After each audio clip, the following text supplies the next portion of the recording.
শোনো, আরে তোর লজ্জা শরম নেই নাকি? আমি কি করতেছি দেখিস না? আরে লজ্জা তো তোর নেই, নদীর পাশে কেউ আগে? আরে আমার বাড়ি তো বাথরুম নেই, এই জন্য তো এখানে আগে আসছি। আচ্ছা ওসব বাদ দে, আমার একটা সাহায্য কর। কি সাহায্য?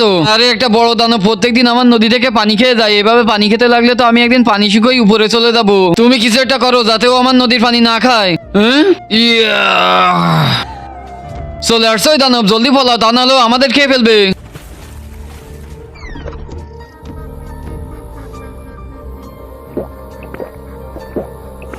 দানব আবারও পানি খাচ্ছে, ও কিছু করতেছে না নাকি?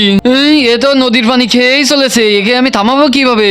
হ্যাঁ, দাঁড়া দানব, এই নদীর পানি আর খাইস না। কেন? কিন্তু তার আগে যে ভিডিওতে লাইক দিয়ে চ্যানেলটা সাবস্ক্রাইব করে দিবে, তার মা বাবা যেন অনেকদিন বেঁচে থাকে, যে কমেন্ট করবে আই লাভ ইউ মা বাবা, তার জন্য মনের আশা পূরণ হয়ে যায়, আমিন।